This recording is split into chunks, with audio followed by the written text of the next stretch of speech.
What's going on, everybody? This is Patrick from Porter's Unboxings, as you know. And today, guys, I have a very special guest. Every single Sunday we do this now. We have Markboy316. And today, Mark, what are we doing? We are reviewing Armageddon 2005. Armageddon 2005 with a screaming Batista for some reason. Yes. And I will not be using the DVD cover as the thumbnail for this video. Oh. I have something very special in mind because I took a photo from the DVD itself, and that's what I'm using. Oh. But I have the match card pulled up. I have the insert, and the disc artwork cannot even be Undertaker and Randy Orton. It has to be the same thing. Yes, that is dumb. That's so stupid. Same thing for the back of the insert. Same thing. Like, I understand for Judgment Day because it's a damn cool. It's a damn cool cover, and it's a very nice. And if you can see it, it's like reflecting off the light in my room. So, yeah. But the back artwork has Undertaker, Randy Orton, Kane looking like he's going to sneeze. Right? Yes. And then we have Rey Mysterio and Batista punching nothing. Punching the air. He's punching the air. So, for the Legend Killer, Randy Orton, and the Phenom, The Undertaker, there's no escaping the violence and brutality that is sports entertainment's deadliest match. The devil's favorite playground, Hell in a Cell. And it's brand versus brand and champion versus champion for some stupid reason. Didn't we just have Survivor Series a month ago? That match made no sense, and why would Big Show and Kane win it? That made no sense, because Rey and Batista 2 days before the show won the tag titles. Why would you make them lose? And this is a SmackDown show. So, yeah.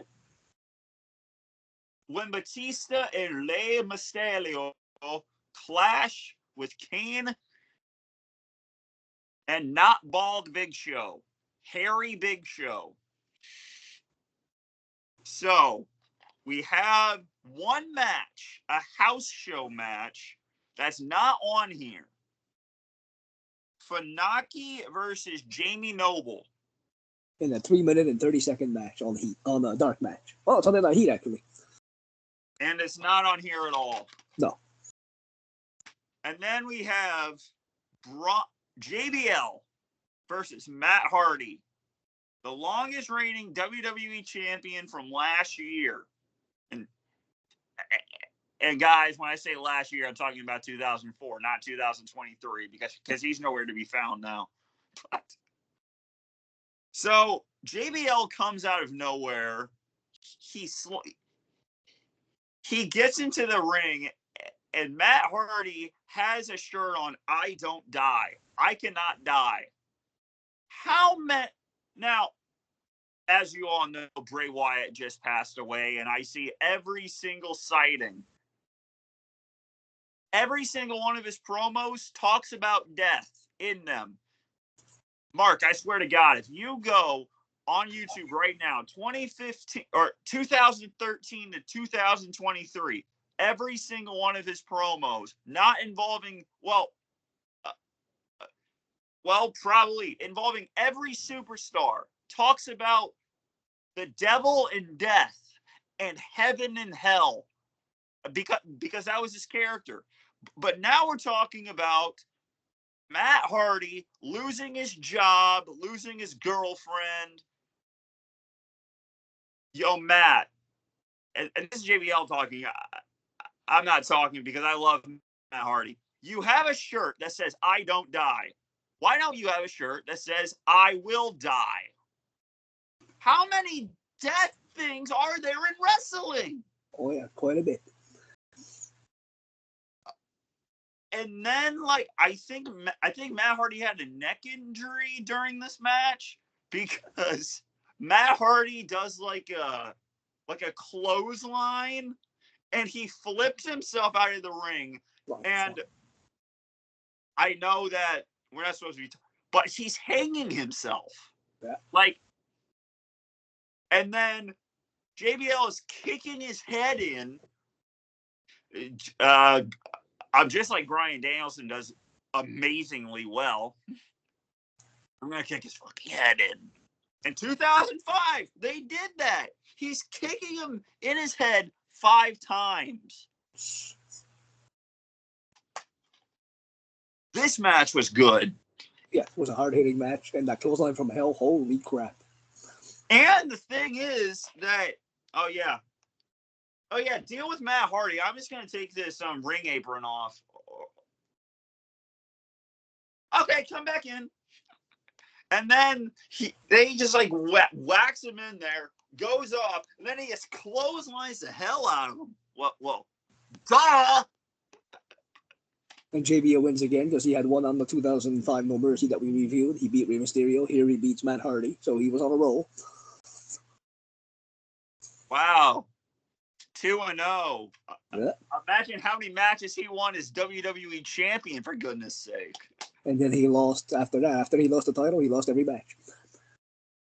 So, I mean, what do you think about this match? That was good. Actually, a good opener. Yeah. I mean, were you a fan of Julian Hall with the wart on her face? No.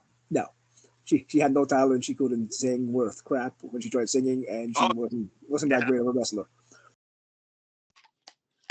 I'm the boogeyman, and I'm looking to scare that off you. Oh.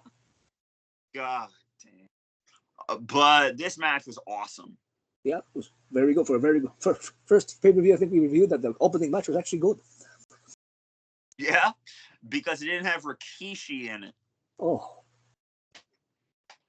No, but remember what pay-per-view we're reviewing in 2 weeks, Mark. Ugh. Oh, dear God. I think my DVD's going to skip when I get to that match. Oh. So, we have in a tag team match up next. We have the thing we're going to talk about is probably later in the DVD, but we have the Mexicools versus Eminem. Mercury and Nitro against Psychosis and Super Crazy. Remember, Psychosis versus Rey Mysterio at ECW One Night Stand, 2006. My God, what a match! Yeah, Psychosis could go. He was a great wrestler. So could Super Crazy. Both of them were good. This was basically like they were saying, like a number one contenders match. He said the winner of this would eventually get another tag title shot. And Eminem wins the match and faces Batista and Ray, I think a week after this, or a SmackDown, and win the tag titles back in the steel cage. Yeah. So I mean, there's really nothing to say about this match either. It was a decent match. Everything was good. No botches. It was a good match. Yeah. So then we fight. See, this match should have went after the other match. Talking about Chris Benoit versus Booker T. Wait. Yeah. Chris Benoit versus Booker T. The 4th match in the best of 7. What a banger! Great match. This was fantastic. He was down 3-0 to Booker. If Booker wins, he wouldn't be the new U.S. champion, but Benoit pulls it out. What a great match. Doing Eddie Guerrero's Three Amigos during the match. And Benoit with the diving headbutt at first. He missed the first time. He finally nailed it the second time. And he wins with the crossface. And then Sharmell gets into the ring and slaps him and bangs him in the neck with a chair. And he's like super Chris Benoit. What? Don't do that. Tried to hit him with a broom and no effect. Like, go back to Wizard of Oz, lady.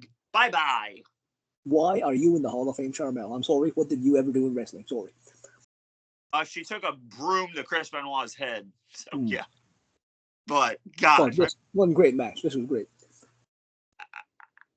I mean, However, the match, the series would end up being 3-3, and at the finals would end up with Benoit and Randy Orton of all people having their 7th match on SmackDown because Booker got injured, and Randy Orton won the U.S. title for Booker T. So Booker won the title, not even in the match. So a great series spoiled. So you all know Batista wants to go into the Hall of Fame. Still waiting, yeah, to go in the Hall of Fame. Sharmell gets in before him. What a botch. Yes. So now I think we can talk about it. We have now this thing was going to be probably a 9 out of 10 for me, but it goes down for 2 reasons. Boogeyman surprises Vito and Nunzio. Oh. Okay, so this has been Patrick from Porter's Unboxings, as you know, and we're out. Peace out, people. God. Oh. This was a segment that was not needed on the pay-per-view. And it's not listed on the insert, so we might as well just talk about it now. No. First of all, that segment was stupid and not needed. Well, actually, Boogeyman surprises Vito, Santa Claus, and Nunzio. So it is on the insert. No, that's not the one that's not the one I'm talking about. I'm talking about the friendly tap with Tim White.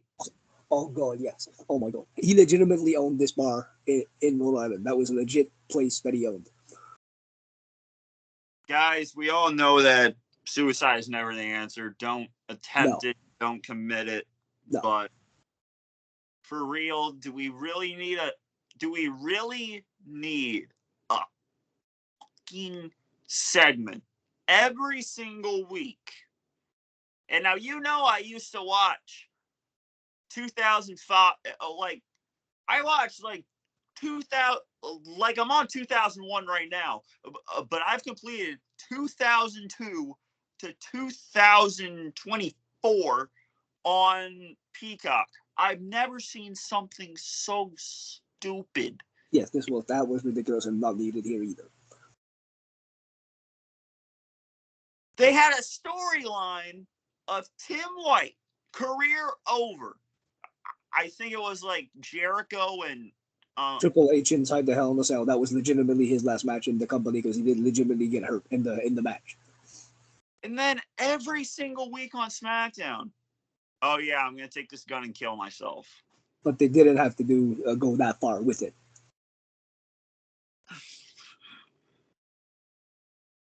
Okay, I'm done.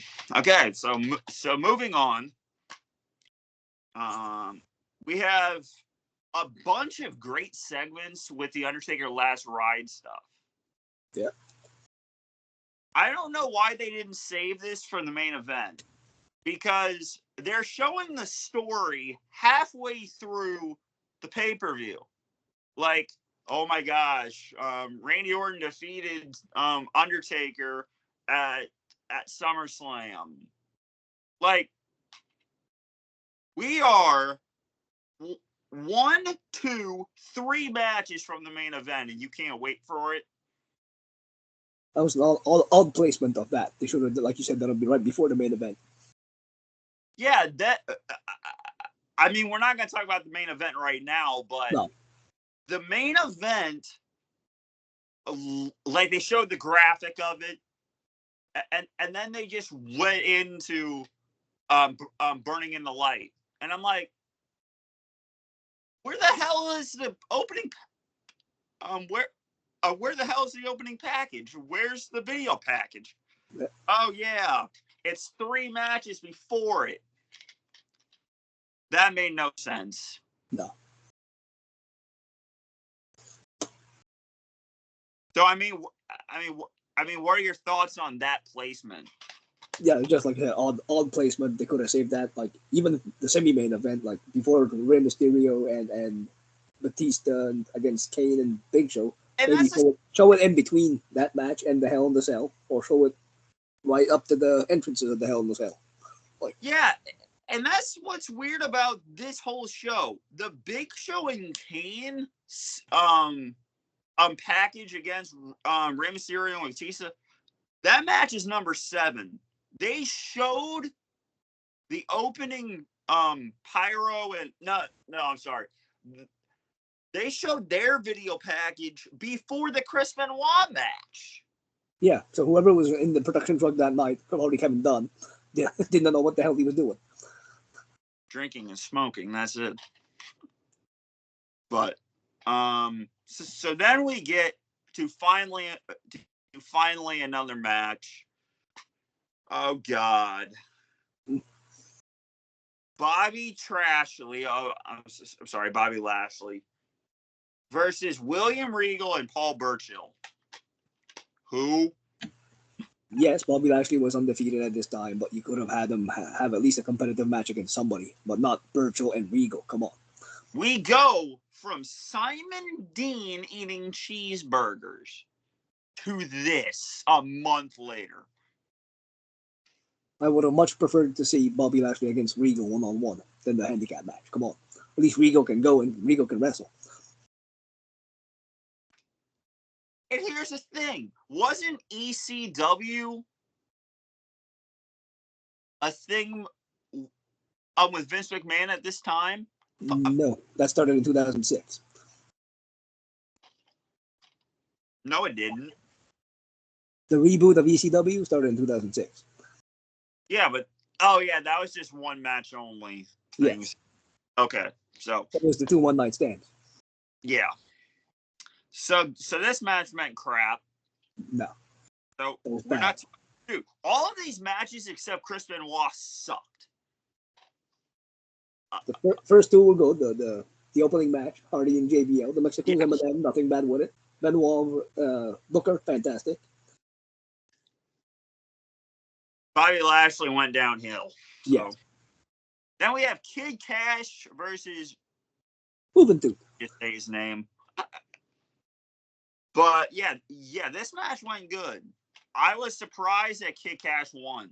Yes, and Hoovy was a champ at the one that we watched on No Mercy 05. I think he won the title on that one.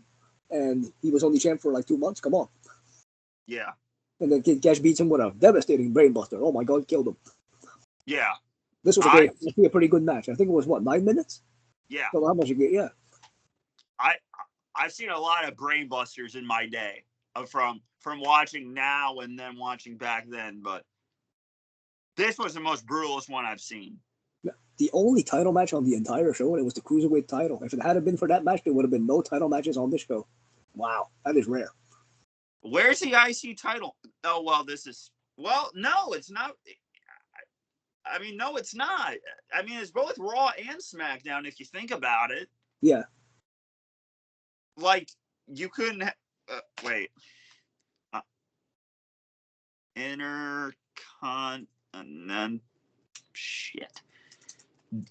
Intercontinental Championship.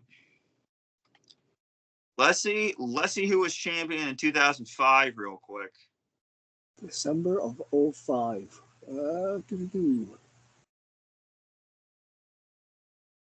Where are the reigns here? Go, come on. December of 05. I mean, that would have been 2013. Go up. Okay, I'm in 06. Okay, September 18th, 2005, Ric Flair was champion. Right, he beat Carlito, correct. And Flair would lose it to Shelton Benjamin in 06. Damn, did Flair lose it? Yeah, and this was a SmackDown exclusive pay-per-view. They had one inter-promotional match, but the U.S. title was in the Best of Something series. The 2 tag titles were a non-title match. Batista was the world champ at the time. He was in that tag match. So yeah, there was a lot of title matches. Yeah, so I mean, you could have put the IC title match on here, or at least something. Like have Ric Flair versus, I don't know, Carlito again. In a rematch, yeah.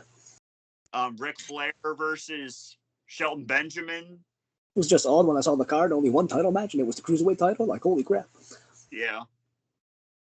But then we get, I think, to a good match here for the tag team, for a tag team match. Batista and Kane versus Rey Mysterio and Batista. And no, this is not, well, I guess it's to...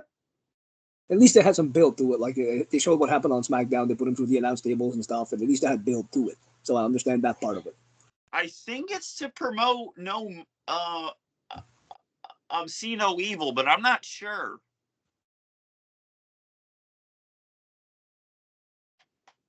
Yeah, I'm not sure. But still, a decent match for what it was. Yeah, very decent match. I really thought Rey Mysterio and Batista had it here. That's what I didn't understand. They just won the tag titles 2 days before the show, and you think they could have got the win here? Yeah. I mean, Kane wins with a brutal chokeslam on Mysterio, almost killed him, but with the chokeslam. But a good. I mean, doesn't really everybody kill Rey Mysterio at some point? Especially in his world title run in 2006, which was bad. Oh, lost to everybody. Oh my God. And in 2010, I mean that was bad. And we're going to one of the worst. I mean, second to worst pay-per-views of 2020. I know you guys probably don't want to hear it. At Money in the Bank, I swear to God, play the injury. Dude, Chad Gable is wrestling on Raw, and he got murdered last week. This man, Rey Mysterio, is on the roof of the headquarters. He pulls AJ Styles. No, he pulls like someone off a ladder, and then he gets punched in the face. Baron Corbin throws this man off the roof. Apparently, he fell on a smaller roof that he did not see. I don't care. Yes. But he got thrown off a damn roof. Yes, he should be dead. And guess what? He wrestled the next night. Yeah. And he's had 5 operations on his left knee, according to all the DVDs. My God. Please don't try this at home. How many kids or how many people disregarded that? I've tried it at home. Dude, I can do... Wait. I guess a bunch of people don't know I do this. I can knock myself out. I can do the Walls of Jericho on myself. I can do the cross arm breaker on myself. Do not try this at home. I don't think so. And me and my friends had our own wrestling federation on the trampoline. It was still pretty cool. It was fun. So yeah, we've tried it. So I did the Hell's... I mean, my friend did the Hell's Gate on me.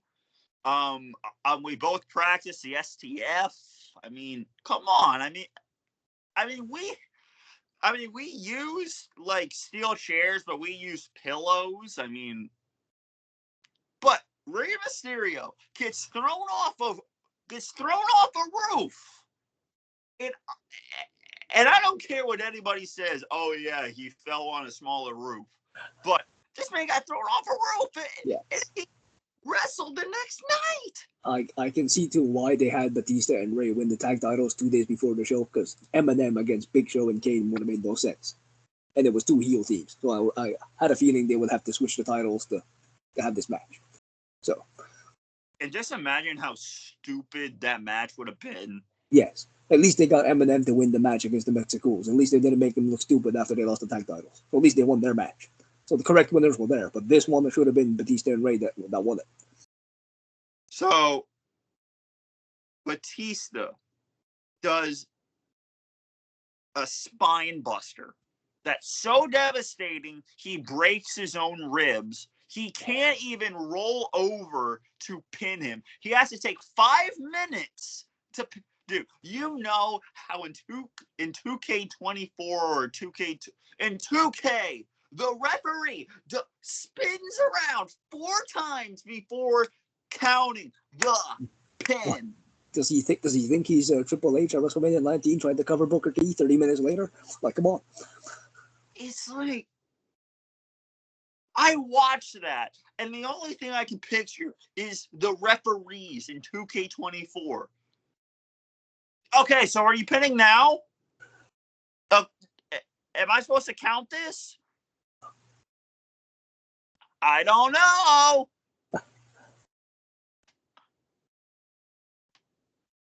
But it wasn't a good place on the card. It was actually right before the main event.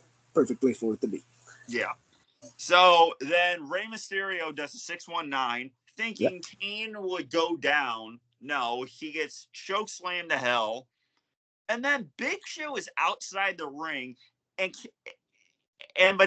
I guess he knocked Batista out, because we don't see Batista for any part of this match. Yeah, I think they rolled over the announce table or something like that. Or yeah. So Big Show and Kane win. I mean, what do you think of this match? I mean, a good match for what it was. There was no bad botches or anything, but I think the wrong winners won. I think it should have been Rey and Batista picking up the win. Especially if they're heading back into a rematch with Eminem for the tag titles in the steel cage, and they had just won them 2 days prior. Like, come on, at least have your tag champs win on your own SmackDown exclusive show. Come on. And didn't they lose the title to Eminem, you said? Yes, right back on SmackDown, I do believe. We need a high-paced match. Drop those titles now. Yeah. So then we get into the main event. I mean, for a 3-hour show, I mean, they could have shown this match for 3 hours, and I would have been happy. 31-minute match. Great match. This match stole the damn show, and it's supposed to. I'd probably go this one, Benoit and Booker, and then probably the tag match with Rey and Batista. The 3 big matches, 3 good matches. When I say I heard, now, the hardest chair shot I've ever heard was at Judgment Day 04. But Undertaker can swing. Oh, yes. Like, they go around, they're playing Catch Me If You Can, and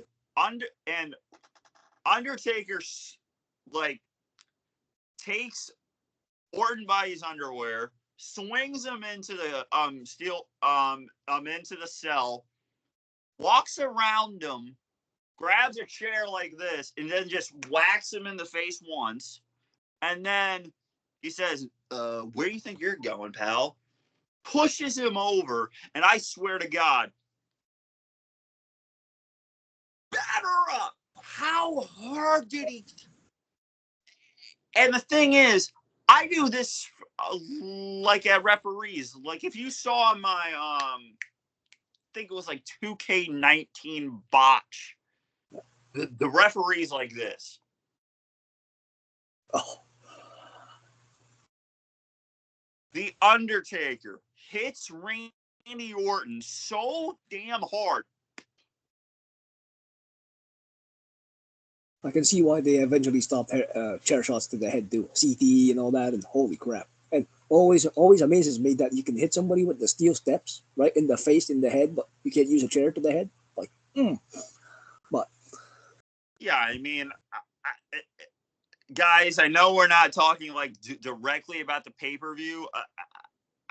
I mean, during the match as we start, but Backlash 2023. It's a one-on-one match. There's disqualifications here. Cody Rhodes, Brock Lesnar. The referee is counting. He can see you. Brock Lesnar is out on his feet. Brock Lesnar, I think. No, it was at Night of Champions he did this, but like, he's out on his feet. And Cody Rhodes grabs the steel stairs and whacks him in the arm. And you don't get disqualified for that? No. And the same thing at King of the Ring. He smacks Logan Paul in the face with a Prime bottle. Are we just stupid and dumb? At least back then here, like in 2005, they followed the rules at least of the matches and the stipulations. Okay. We have a lot to talk about in this match because a bunch of stuff happens. So after Undertaker whacks Randy Orton in the face so hard, Undertaker's taking this match over like for about 20 minutes. Yeah. And then Cowboy Bob Orton has him by the hair. And then Randy Orton whacks him in the face. And Undertaker has Cowboy Bob Orton by his hand and just starts whacking him in the cage like 3 times. Bob Orton bleeds, Randy Orton bleeds, Undertaker bleeds, the referees bleed. My God, blood everywhere. I mean, do you have anything to say about this match? I mean, we're 31 minutes in, but hell, this can be an hour review. Plus, there's always been, I think, not rumor, but fact that Cowboy Bob Orton had hepatitis C, and he was there bleeding in front of Undertaker, and once Undertaker found that out, it pissed him off. Like, what are you doing around here if you're going to bleed? Like, ooh, not good. But it ended up nothing happening from that, but still, it kind of pissed him off when he found out he did have that. And, like, he had the urn in his hand, and then, like, yeah. And the same thing with Paul Bearer. I mean, they all do it. I mean, oh, look. Mark, look, the door's open. They had to come in and check on the ref that was bleeding, so they had to take him back. So Bob Orton comes in and starts whacking Taker with the urn. And then he picks up the urn and whacks him in the face, whacks Cowboy Bob in the face, whacks Randy Orton in the face, and then Randy Orton does the same thing he did at SummerSlam. He picks him up for the tombstone, hits it, 1, 2, in the most amazing kick out. Yeah.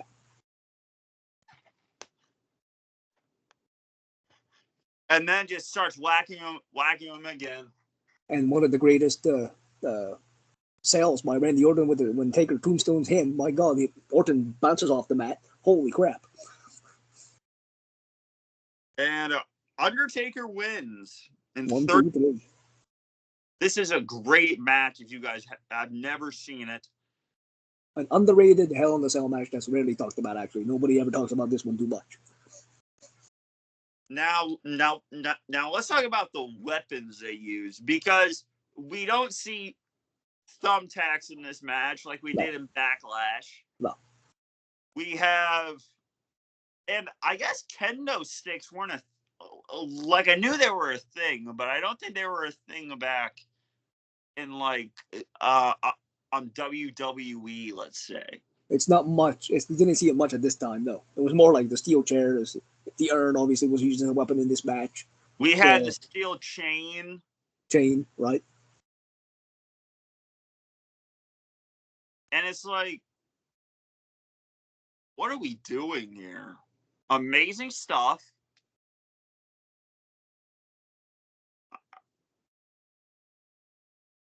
I'd say this one here, Randy Orton versus Undertaker, and the one with Edge and Taker at SummerSlam 2008 are some of the best Hell in a Cell matches in like the PG era. They were pretty dang good. Yeah. So we also had what's the other one? Pete. No, that's 2000. What's another one on this set? Batista and Undertaker in the steel cage. I would count that a cage match. I mean, come on, yes. But this is, it's not the brutalest. Kane and Undertaker and Brock Lesnar in 2015 was great. Yeah, that was another good Hell in the Cell. Yeah. No Mercy 2002 was good. Oh, fantastic! Holy crap! This match will go down as one of my favorite matches of all time. Like, it wasn't overly brutal, but it was great stuff for what they did. No, but I mean, we had the stairs being used. It was great. We had to end this show with Undertaker throwing the urn up on the on top of the cell. Yeah. And doing his signature thing. But I did like throughout the show they were showing highlights of some of the Hell in the Cells. They were showing highlights of Mankind and Taker. I did like that. At least that flowed through the show pretty well. I like that. Yeah. In one of those we had Rikishi falling off the Hell in the Cell. Yeah. Being choke slammed in some sawdust off on the back of a truck from Armageddon of 2000 with the 6-way Hell in the Cell. Yep. Another underrated Hell in the Cell, which is actually a pretty good Hell in the Cell. We had some callbacks to some old Taker matches from Michael Cole in this match. Yeah. I think it's an all-time great match. Oh, Chris, I don't know what the star rating from Dave Meltzer was at this time, but if it wasn't 5-star, it was damn close. You give it a 4 or 5 at least. Yeah. But you want to say what we're going to do next week? Next week should be 12 rounds with John Cena. Ooh, the man you can never see again. Markboy316 most hated superstar of all time, probably. Oh my god! Like, if he would have stayed Doctor of Thugonomics and been a heel, fantastic. But the 5 moves of doom, and why? He just should not be even close to multi-time champion. Come on. Okay, so let's give this an actual rating first before we all go out on Cena. So I'm gonna give this probably an 8 out of 10. I was thinking the same lines. I'm gonna go actually 8.5 out of 10. They're the only really crap match. I would go against the Nunzio and Vito segment kind of sucked ass. Should have been on the pay-per-view. And handicap match was crap. And other than that, the rest of the show was from good to decent to awesome to great. So take those segments out, take that handicap match out. And also take that Tim White stuff out. Yes, and the extras, actually, the history of the handicap, that was actually pretty good. I did enjoy that. Some of the old APA bar brawls and stuff, that was actually pretty cool. That was cool. Okay, so 8.5 out of 10 for Armageddon. Yes, sir.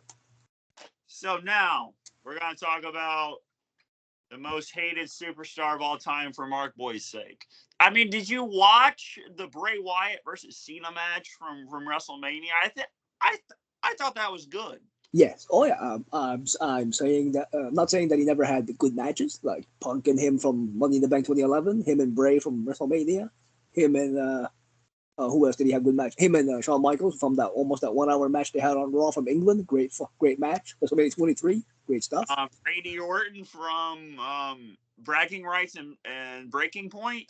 Yes, I just didn't like the Super Cena person. He beat everything. He beat everybody and buried everybody. He buried the Nexus. He came back, him and Teams with Truth and Miz to bury the Judgment Day, basically. Why did he have to get the win? Like, so much stuff that he did back in the day that didn't sit well. You know, I didn't even know John Cena was even on the show at that. Like, oh my, so there's going to be a partner with us, R-Truth? Yeah, he's coming. He's invisible. See? I legit thought an invisible figure would come out. Just like, you remember the McMahons versus Shawn Michaels and God? Yes. I thought that was going to happen. Yes. And Vince has a victory over God. Oh, my God. So, next week, next Sunday, the second WWE film ever produced. We have 12 rounds here, ladies and gentlemen. An hour and 33 minutes. And God, no, that's not how long the review will be. I must say, I do like Cena better in movies than in wrestling, than in Red Circle. So next week we're gonna have some fun. And guys, we were talking about next so 12 rounds is next week. So we were talking about the weekend after that and then the weekend after that. So here are our two choices. Well, the two reviews that we will do. Yes, because we have Over the Limit 2011. With our most favorite match of the night and the main event, Michael Cole versus Jerry Lawler. And a Kiss My Foot match. Oh my Jesus. Thank God it's like that short ass match. Yeah, that match can kiss my ass. And yes, I will actually watch the match. I'm not gonna like half-ass it and skip it. I will watch. I do watch everything on these. I watch the extras. I watch all the matches. I watch the entire events. So the weekend after that, we have chosen. We are going to be doing 30 for 30 Nature Boy. Woo! Woo! Now that's more my cup of tea than John Cena right there. My God, nice. So this is an hour and 33 minutes, the same as the movies. Yeah. So. Yeah, actually, a pretty good documentary too. Yeah, a very good documentary. I mean, we have Triple H, The Undertaker, Baby Doll. Who the hell is that? But Shawn Michaels, Jim Ross, Ricky Steamboat, Sting, and Hulk Hogan. Yeah. So we have an hour. We have an hour and 33 minutes of great stuff, and I will tell you my favorite scene out of all of this. When he's at the therapist and he's talking about so how much do you drink in a day? Let's see, 5 beers and 5 mixed drinks. So how long do you, let's see, I started in 72, it's 89. Okay, about 20 years. You drink for 365 days a year for 20 years. Yeah, dude, it's not hard. Yeah, you have to stop drinking before it gives you a heart attack and before it kills you. Basically, that's what they told them. My God. But yes, we are doing Nature Boy in 2 weeks. No, in 3 weeks. Yes. If I am here to do it, which I probably will. And next week will be over the will be 12 rounds, then Over the Limit, and then 30 for 30. Yeah, because the pay-per-view for Money in the Bank is a Saturday, so we're gonna do probably predictions for that on if my calendar can go up, probably on Wednesday the 3rd. Wednesday the 3rd? All right. Or we can do on Tuesday the 2nd, because did you say you were off that day as well? Because it's Canada Day on the 1st, we are closed. I'll probably have to work on Tuesday. So, but we can go Wednesday. We can do it Wednesday. Hey, well, that is Monday Night Raw. And yeah, so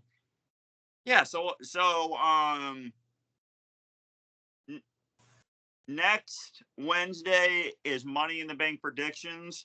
Yep. And then on Sunday, because guys, we're not going to be too tired because of one pay-per-view. No. We're doing 12 rounds, and then the week after that, we're going to do some good old Nature Boy.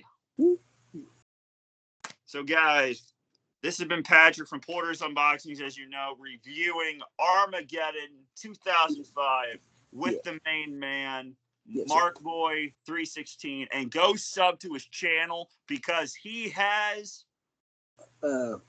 I have actually one away from 950. I just want to say thank you to everybody. I'm just one away from 950 subscribers, Wow. and thank you very much to everybody. And hopefully, I can get to 1,000. I do not want to get monetized because if you do get monetized, they look at your channel way more than they look at it now, and they copyright a lot of crap. So I'd rather not be monetized. But And that's why I don't use music anymore in my videos. I play 2K and I play the games, and if they hear the SmackDown intro, the Raw intro, any superstar entrance, they copyright my video. It's a claim, not a strike, just a claim, but they still copyright it, and it's blocked in some countries that they can't watch it. Pisses me off. I hate that. It's my game. I paid for it. I play it, and they still copyright my ass. Do you wear headphones? No, I do not. So I play the game, as you know, and they won't copyright it if you wear headphones. Because they can't hear the music, right? Yeah. So guys,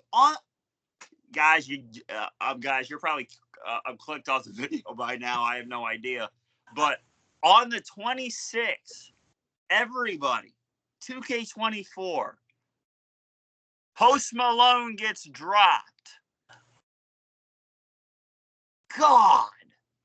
I do like the fact the Headbangers will be in it. That's cool. Honky Tonk Man, Sherry Martel as an actual playable character. That's pretty cool. Not only a manager, and we can use Jimmy Hart's megaphone as a weapon. I heard too. That's pretty cool. And a lot of cool stuff in the pack. Just Post Malone, I'm not that great. And the next one, oh, Pat McAfee and friends. Oh my God. Brr. Dude, you wasted 6 spots. I don't mind Pat McAfee. No. He's wrestled a few matches and he's been in WWE with his friends. Oh my God. Who wants to play as AJ Hawk? Like, I don't even know who the hell that is. I just know the name. It doesn't make any sense. But we have reviewed Yes. Armageddon. Armageddon 05, 8.5 out of 10. Yes, for me, yes. And next week, we're doing 12 rounds. And then the week after that, we're doing Over the Limit. And then the week after that, and the week after that, we're doing Nature Boy. Be here or be square. Yes, and subscribe to Porter's Unboxings too. He does great work over there on his channel, and he has great unboxings and great videos, updates on Raw. He does a lot of good stuff. So, I mean, did you see my my plaque unboxing, guys? yes. I just did. Good stuff. Damn, I got Bray Wyatt. I mean, what else could you ask for? An autograph. Yes, I know, an autograph. I get it, but I also unboxed this bad boy right here. Nice. Tumblr. Nice. So, guys, I guess there's really nothing else to talk about, but because this video is already damn too long. But, guys, it's been Patrick from Porter's Unboxings. As you know, please, for the love of everything, all you have to do, first of all, is follow my Firefly YouTube channel, and also let me in to your YouTube subscription boxes on your phones, on your computers, on your PS4s, on your Xboxes. It takes you 3 seconds, and it doesn't cost you a cent. It's free, absolutely free, and we're here. Come on, hey. Yeah, guys, the YouTube channel is never going anywhere. Half of my collection is not even done. We're gonna be here for a long ass time. Markboy's gonna be here for a long time. We're gonna and of course, these are video. Of course, these are reviews that I've already done on my channel, but not with a fresh face. That is true. You know my opinion, but I think you would rather watch. Well, probably not, but watch a 50 video digesting every match from just watching a 2-minute match saying, Oh yeah, take your face, Randy Orton. Cool. Okay, bye. Okay, okay, see ya. But guys, we're gonna be here for a long time. The channel's not going anywhere. All you have to do is hit the subscribe button right here, right here, and also do the same thing for Markboy316. Yes, I'm close to 560 subscribers. Nice. And please comment your thoughts. What is your opinion on Armageddon 2005? What was your best match out of the pay-per-view? What match did you like? Maybe you liked a different match than we did. Maybe the Hell in a Cell wasn't for you. Maybe you liked the Benoit Booker T better. Hey. I mean, all you have to do is comment. And all you have to do right now, I forgot one thing. All you have to do, follow the YouTube buzzards. Yes. Yes. Mark Boy can do it better than I can. Yes. So guys, all you have to do for our two channels is hit and smash the subscribe button and comment what is your favorite match out of 8. I mean, was it? I mean, hell, your best match could have been Bobby Lashley versus William Regal. Whatever your opinion is, hey, we respect it. It's everybody's entitled to their opinion. Yeah, guys, all you have to do is smash the subscribe button and comment. That's all you do. This has been Patrick from Porter's Unboxing because I'm tired of talking right now. This has been Patrick from Porter's Unboxings, as you know. This has been Markboy316. Subscribe to his channel, damn it, because he said so. Yes. Gosh. Yes.